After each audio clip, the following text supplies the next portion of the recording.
no is not enough with you, I guess. So you're on this court's probation. While you're doing that for not following the law and evading police, not following the rules, here we are stalking.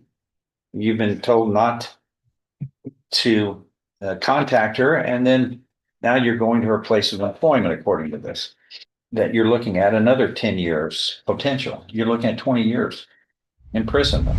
A man already on felony probation is accused of stalking his ex, ignoring police warnings, showing up at her workplace, and allegedly throwing a drink at her. The judge isn't buying excuses, and what happens next turns into a brutal reality check that could cost him 20 years behind bars. Devin Turner? Oh, he's in custody. Big Ray. Oh, Well, if you're working on some stuff, let me know when you're through. I'm ready to get this noble sworn in.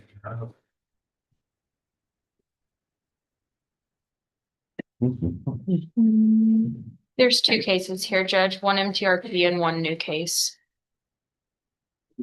No.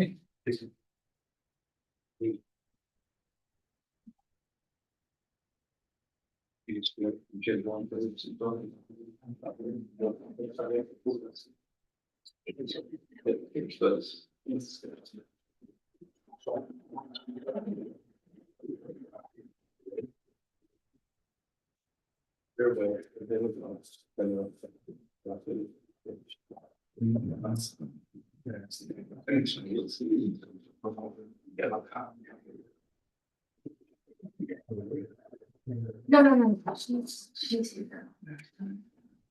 With the law? Oh, absolutely. She makes up Crystal Nobles. Yes. Yes. Sorry.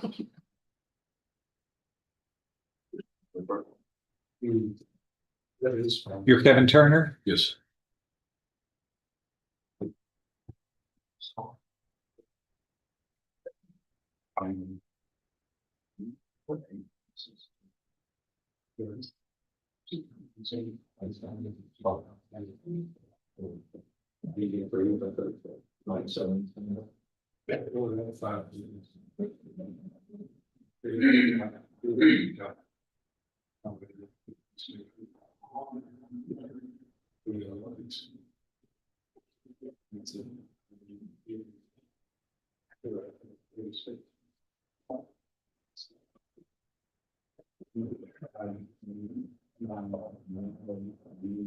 Okay, I've got in 24 CR 1711, there is a motion to revoke unadjudicated probation. You are on probation according to this for the third degree felony of evading arrest or detention with a motor vehicle. Do you understand that, sir? Yes. And by the way, you're here with your attorney, Mr. Rennick, and the state's attorney and the probation office. Thank you. Now, what we have in this motion to revoke probation that was filed on May 8th, 3 weeks ago. Yes.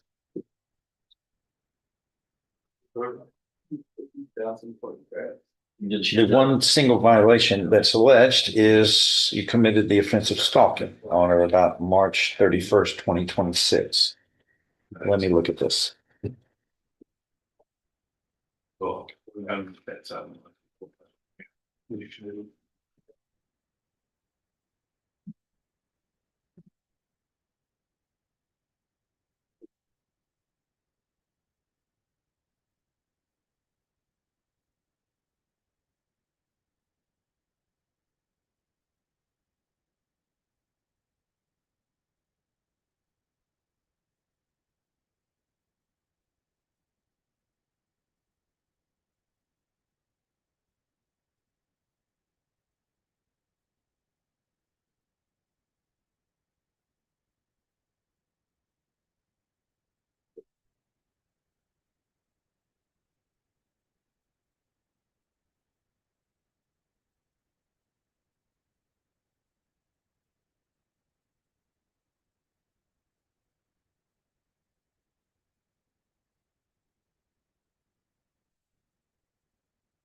Okay, so there's a new indictment here in 26 CR 799, which alleges that on or about March 31st, 2026, in Jefferson County, Texas, you committed the third-degree felony of stalking. It says knowingly engaging in conduct constituting an offense under the Texas Penal Code, namely communicating with the complainant in a manner calculated to harass, annoy, alarm, abuse, torment, or embarrass, and your conduct caused a reasonable person to and did cause the complainant to be placed in fear of bodily injury or death.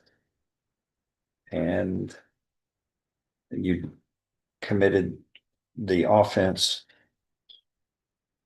by sending electronic messages to the complainant in a manner calculated to harass, annoy, alarm, abuse, torment, or embarrass. So it looks like this is alleging two types of misconduct out of the same section.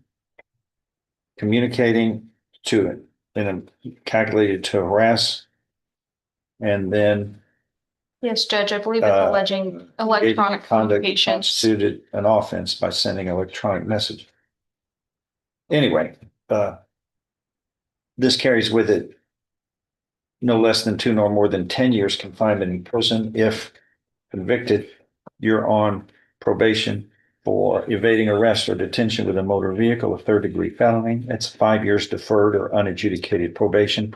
If revoked and convicted, you are facing the same punishment range, no less than 2 nor more than 10 years confinement in prison.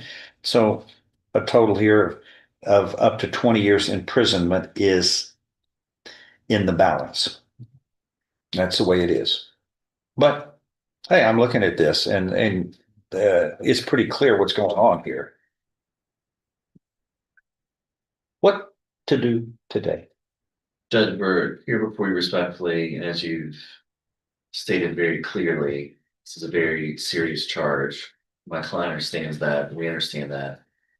He's a lifelong resident here, his family is here in the courtroom, he's a business owner. We are requesting a bond. We understand the seriousness of it, and we'll do any conditions for the bond, would that be an ankle monitor, GPS monitor, whatever. But he does have, as I stated, he's not a flight risk, he has a business here. And I understand the charges are very serious. He understands that, but we are asking him to be placed on bond so that he can keep the business going. What's his bond now? None? There's no bond right now, John. Okay. You were you pleaded guilty and were placed on probation but a year ago, not even a year ago, about 11 months ago, for evading arrest or detention by, let's say, causing a disturbance in a business after consuming alcoholic beverages, and then police were summoned to that Buckskin Brewery. And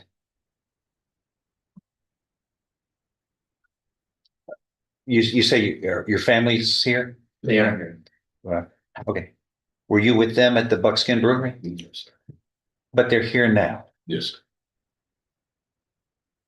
They should have been there with you, I guess, to prevent you from getting in trouble and being on this probation, because you admitted to committing an offense as you circled the parking lot. And then repeatedly were told to get out of the vehicle and exit. You decided you were going to leave, notwithstanding what they said, and you drove away and intentionally fled from the officer. So that was back in June, a couple of years ago. So here, I'm looking at this Paul's affidavit, and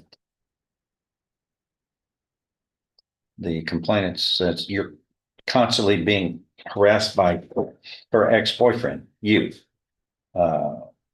Relationship ended in January and stopped communication and blocked his phone number. but you were violent and have assaulted her numerous times in the past, according to this. And then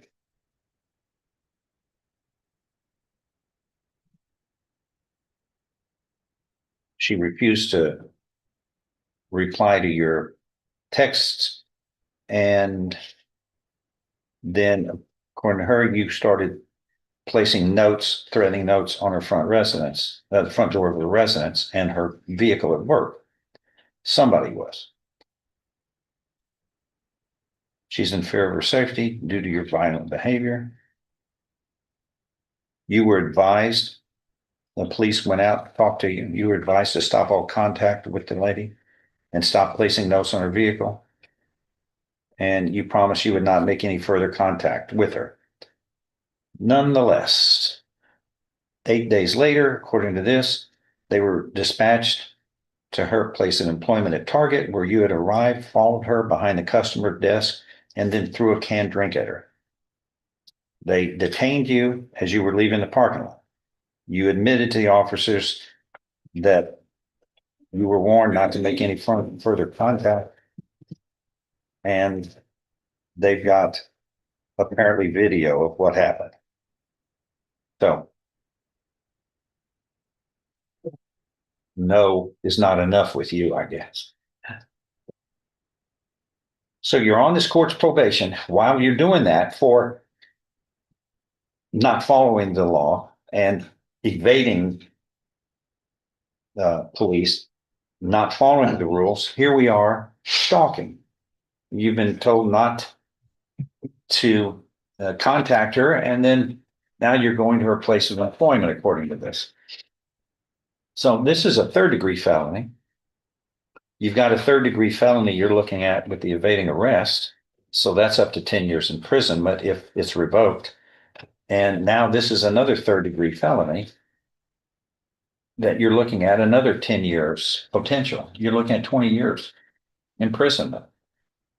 Well, I'm seeing nothing but police reports about your actions. And yeah, that's no way to work a relationship.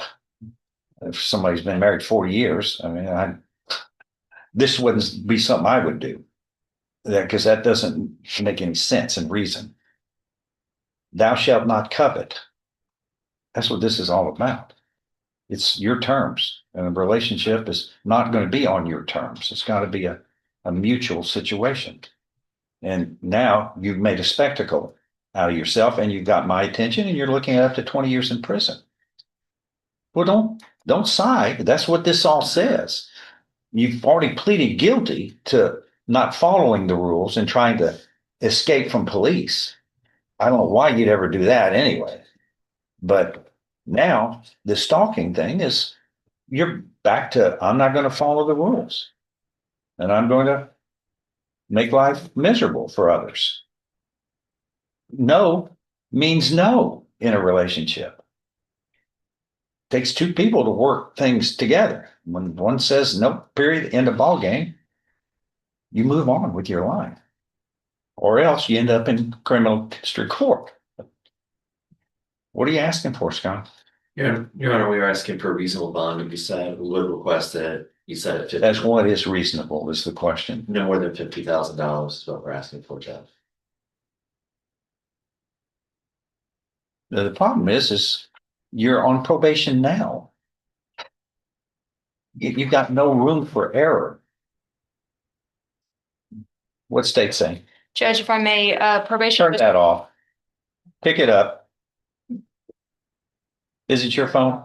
What happens when it goes off and it gets us, we pick it up, but just turn it off, okay, ma'am? Yes, ma'am. Just make sure it doesn't go off, because that interrupts us, which is really a problem for you. If it interrupts improperly, then that's disorderly, and then I don't want to arrest anybody for the phone going off, because sometimes that phone acts on its own sometimes.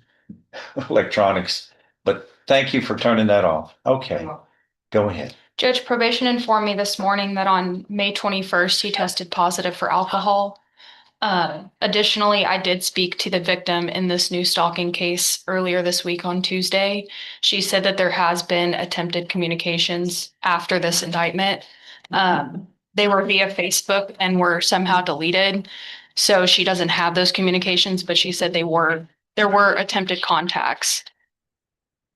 Given that, the victim is very concerned for her safety and for continued events if he is let out on bond. So I ask that the court take that into consideration.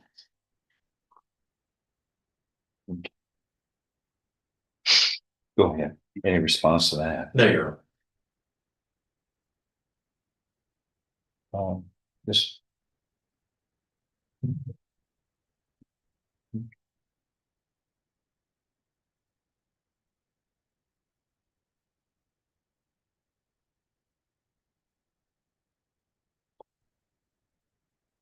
Anything you want to say, sir? I would run it by Scott Brennick first, your lawyer. So I am going to ask you just one question, if you can help me, because I can get this, but can you tell me what your criminal history is and criminal law history? What have you been convicted of? Not arrested, but what have you been convicted or placed on probation for? Other than, You would know better than anybody. Some of the stuff I don't have, some I do have. you have any criminal history prior to the case you're currently on probation? In 92 or I was arrested, maybe. It's been years. I mean, I don't know. What were you arrested for then? I was when I graduated high school. I've been arrested for possession of marijuana before. I've been, I'm talking about, have you you ever been convicted or placed on probation for any of those cases? You said you were arrested. Everybody years can be ago. arrested, and they're arrested when they're stopped for speeding. Yeah. And that's, the presumption of innocence is pretty sacred to me, since I wrote the lead article in the state on that. Years ago, I was on probation for I believe a controlled substance. You don't remember exactly. It's I Was it in the 90s? or the 2000s Judge, according to Oh. the, or No, this is his test. And not to interrupt you, but I'm going to let him talk, and I'm going to correct you if you're wrong, and that's not going to help you, I understand. because no one knows better about their criminal history than them. But I shouldn't be the one telling you and correcting you, but you got it. And I want to know if you can articulate it to me honestly. I had a controlled substance. I just don't remember what year it was. It's been quite a few years. I mean, a lot of years ago. That's it? Just one. I'm going to play the Jeopardy theme here. Sir, Go ahead. Just one. I had been. You're struggling, aren't you? Marijuana. I mean, I had arrested for that. I've been arrested. I'm talking about when you were placed on probation or convicted otherwise. It was controlled substance. One time. I believe so. Okay, is that your final answer? I believe so. You Yes. believe so? Yes. All right. Anything else you want to add to that? No, sir. Let me give you what your criminal history is, Yeah. which I shouldn't be the one telling you, but you were arrested February 11th, 1994, and convicted of a Class B misdemeanor for illegal possession of marijuana more than or equal to 2 ounces. In October of 1996, you were once again arrested for illegal possession of marijuana and placed on deferred or unadjudicated probation for that one. And that was for an amount less than 2 ounces. In 2007, you were arrested for illegal possession of a controlled substance. It doesn't say what it is. and you were placed on deferred or unadjudicated probation for that state jail felony, and that's not listed in here. And you were placed on probation for that state jail felony. Then here, 24, evading arrest, that you were placed on deferred or unadjudicated probation in this court.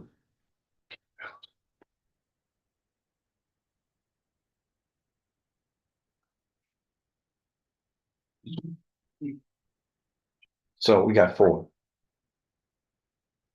that I can guess, that's written here in your public safety report that the DPS prepares. That's pretty authentic. 4. But you were struggling with 1 or 2. Are all of those true that I read? Yes, sir. You recall that now? Okay. So here you are. And now we're struggling here with 2 third-degree felonies. Let me ask you, since substance abuse is a deal and alcohol, have you looked into a problem that needs to be addressed here for substance abuse? I've discussed it with him. Yeah. Because I always do with every client. He does not feel he has an addiction issue, Okay, well, that's not, you know. they never do. Right. Seldom And do that's they a ever, judge. does that somebody ever, but when it becomes a particular reason consistently in his criminal history, then you go, wait, this is once, twice, but not more than that, then it's problematic. It's prompting you to make foolish choices, apparently, or something else is. But if it's substance abuse, that's something that needs to be worked on, because that never seems to end when they go down that trail. It's something to think about, but I'm more concerned about the threatening behavior publicly that now we're doing in the stalking case.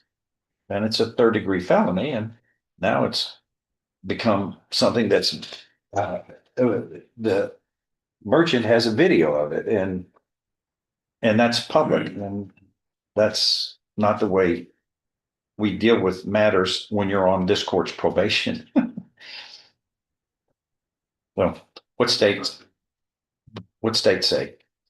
Judge, again, I want to reiterate that I spoke to the victim on Tuesday, and she said that there was attempted communications after he was bonded out on a new case. Additionally, there was the testing positive of alcohol on May 21st per probation. We should ask that the court take that into consideration. And if bond is granted, we do ask that there is a GPS device included in that. Okay. What are you asking, Scotty? Judge, we're asking for a bond of no higher than $50,000, and the client is willing to do any type of monitoring the court feels is appropriate. It's going to sting. Now, we're going to do $100,000 bond. Okay. Plus GPS device and home confinement.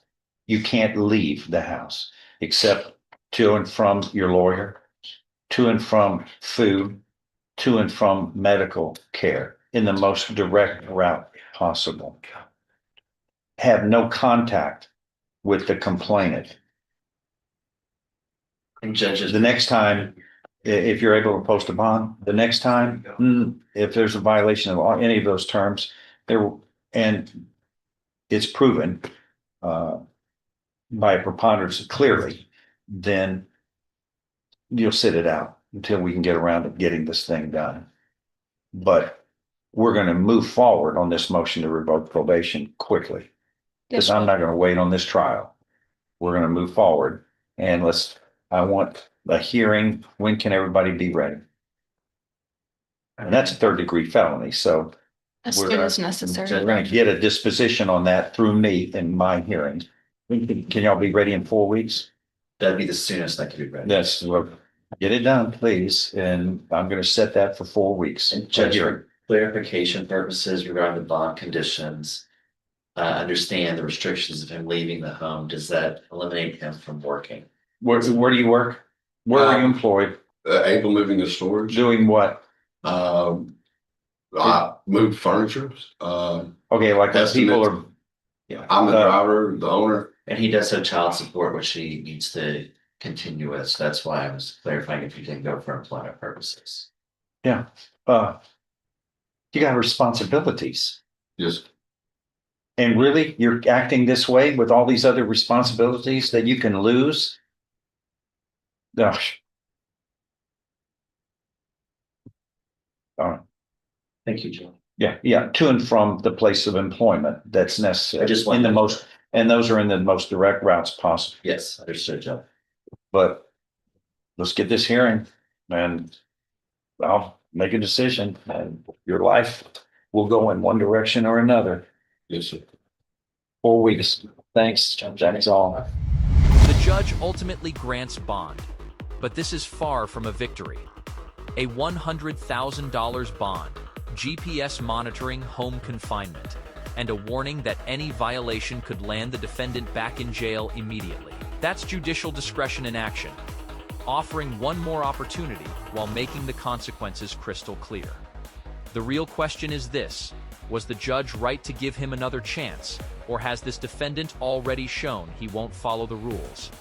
Comment below, hit like, and subscribe for more real courtroom breakdowns.